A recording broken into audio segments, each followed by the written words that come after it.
Hello， 大家好，今天我请到了我最喜欢的教练 Gabe， 他曾经带出过11位世界第一，还有20几位的世界前10的选手。那今天我就给他来做一个简单的采访，问他5个问题。你好。For the first question, for recreational players, they don't have a lot of time to practice. So what advice you can give them, like in order for them to improve? Like how should they arrange their playing time? That's a very good question. There are a lot of players that love to play tennis. They don't have the time to practice, but they want to improve. The most important thing is most basic drill, which is keeping the ball in play, very steady.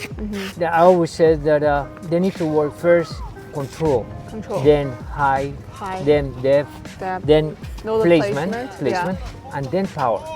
Usually what happens is they want to hit the ball as hard as they can. Yes. But if they have the sequence, first control, height, depth, placement, then ball speed, they will improve a lot. So what I recommend is if they can come and practice like 15 minutes without missing, hitting down the center. Then like 10 minutes playing cross-court forehands, cross-court backhands, a little bit of volleys. If they only have 1 hour and then finish it with points, so they have the sequence, they will improve.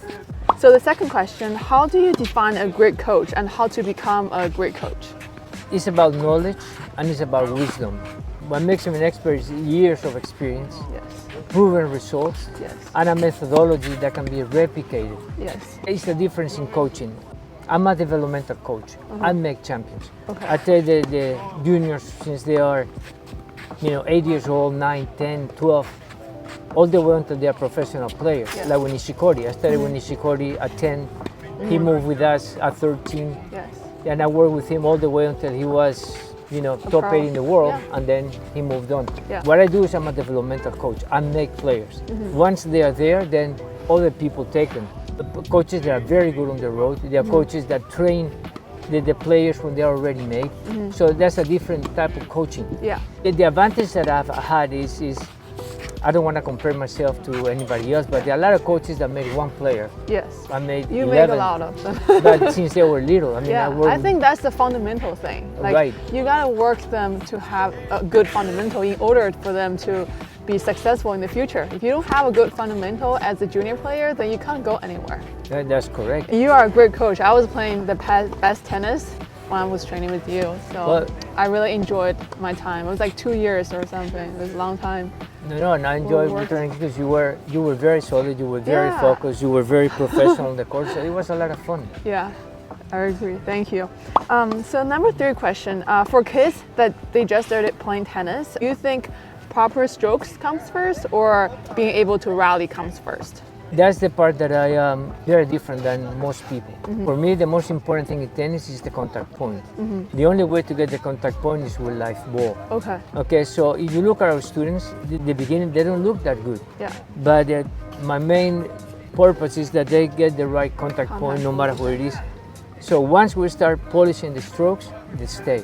Now, you can go to a lot of places where they do basket drilling, and they look very pretty at the basket drilling. Yeah. But when they do live ball, they're completely beginners. Yeah. Okay, because I remember the first time I went to Japan, there were 30 people on a court, and the strokes were beautiful. And I said, man, we have a lot of tennis in Japan. And when they went to do live ball drill, they were complete beginners. Yeah. But the opposite is when you come here and you see these kids that are very young and they don't look that pretty, but we make them play with live ball, rally.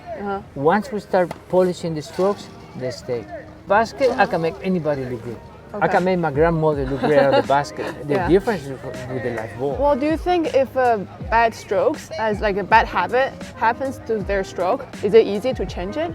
That's a very good question. I get that question a lot, but sure it is. It's a lot harder when they play out of the basket and then you put them to do live ball and the stroke falls apart. For them, psychologically, they know they cannot play.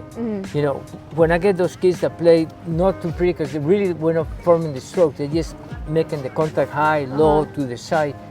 But once we get the contact and we start working on the stroke, man, the strokes look like yours. Thank you. Yeah. When we do live ball, and you're gonna see that our training is game-based, they love it because they're having fun and they're playing, points. They play 1 or 2 good points and they're very happy and they want to come back next day. Out of the basket, they don't get that feel. Yeah. You know what I mean? So that's why like you were saying, you know, the live ball is more enjoyable. It's fun. They can keep the ball in play, and it's more realistic. Yeah. So number 4, can you give some advice on how to train 8 to 10 years old players? The most important thing from 8 to 10 is the volume. The first is early specialization. So if an 8-year-old is playing tennis and he's playing piano and he's playing golf, you know, which happens a lot, you know, it's very difficult. If you look at the best players today, they started playing tennis at 4 years old, but they were specializing at that age, which means they only play tennis. Volume is very important. Volume is the amount of hours that they practice. So volume is sacred. They have to practice a lot of hours. Now, there are a lot of people that are going to say, yeah, but they're going to burn out. I don't believe in burnouts. The burnout only happens when the parents put pressure on the kid. When the parents start comparing him to somebody else. Hey, how can you lose to that kid when he is heavier? Or how can you lose to that kid when you used to beat him? Or how do you lose to that kid that he practices once a week? That's when they start playing with fear, and that's not fun anymore. But the volume is very important. The more hours they play, the better they will play. The better they will play, the more they will enjoy it. The more they will enjoy it, the more they want to play. It's like a snowball. So how often do you suggest them to practice? Here they're practicing 6 days a week. 6 days a week? Here, and they're practicing 4 hours a day. 4 hours a day, oh wow. You know, so those are 8 to 10 years old, which you're going to see on the court, you know, and you know, when you were filming, you see a lot of those students practicing.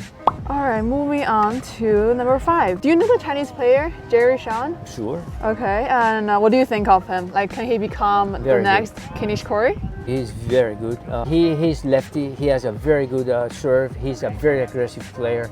I love his style of play. He plays without fear. I saw him play the Australian Open. He played a very, very good match against a very difficult opponent, but he controlled every point. I mean, he's very good. He's one of the youngest kids in the tour right now, if I'm not mistaken. Only Alcaraz was that age. And a German boy that I forgot his name. But, you know, he's very young. He's doing really well. I think Dante will do a good job with him too, because, you know, Dante's been in the tour for a while. And at that level, when the players at that level, you know, in the tour, I think he'll do well. Dante also is very charismatic. He gets along with the players very well. I think China has a star coming up. He started playing pro at 15 or 16, very young, and he did very well. I remember when he won Naples, you know, playing extremely well. Again, he's very good on clay, he's very good on grass, he's good on hard court. All-around player that plays on any surface.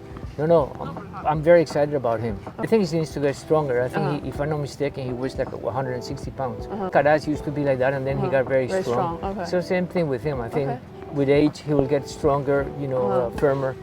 The main thing about being strong is not the power, because he has a lot of power. It's to avoid injuries, because his style of play is so aggressive that if he doesn't get strong, he's going to get injured. So it's not about hitting the ball harder, because that's what people think when you think about stronger. No. The important part is to avoid injuries, because if he avoids injuries and he keeps going the way he's going, he's going to do really well. And he's fun to watch. He's very charismatic. He's good with the press. He's good in the interviews. He's good looking. He's perfect for tennis. He's going to make a lot of money if he comes out. For sure. For sure, he's going to make a lot of money. All right. So thanks for the insight for today. It was very, very useful, and I learned a lot personally. And I hope my Chinese audience, they can also learn a lot of stuff from you. And hopefully we can do more. I would love to be more of a part of the Chinese tennis, which is, to me now, is coming more alive. There are more people playing. There are more people involved. It'd be great.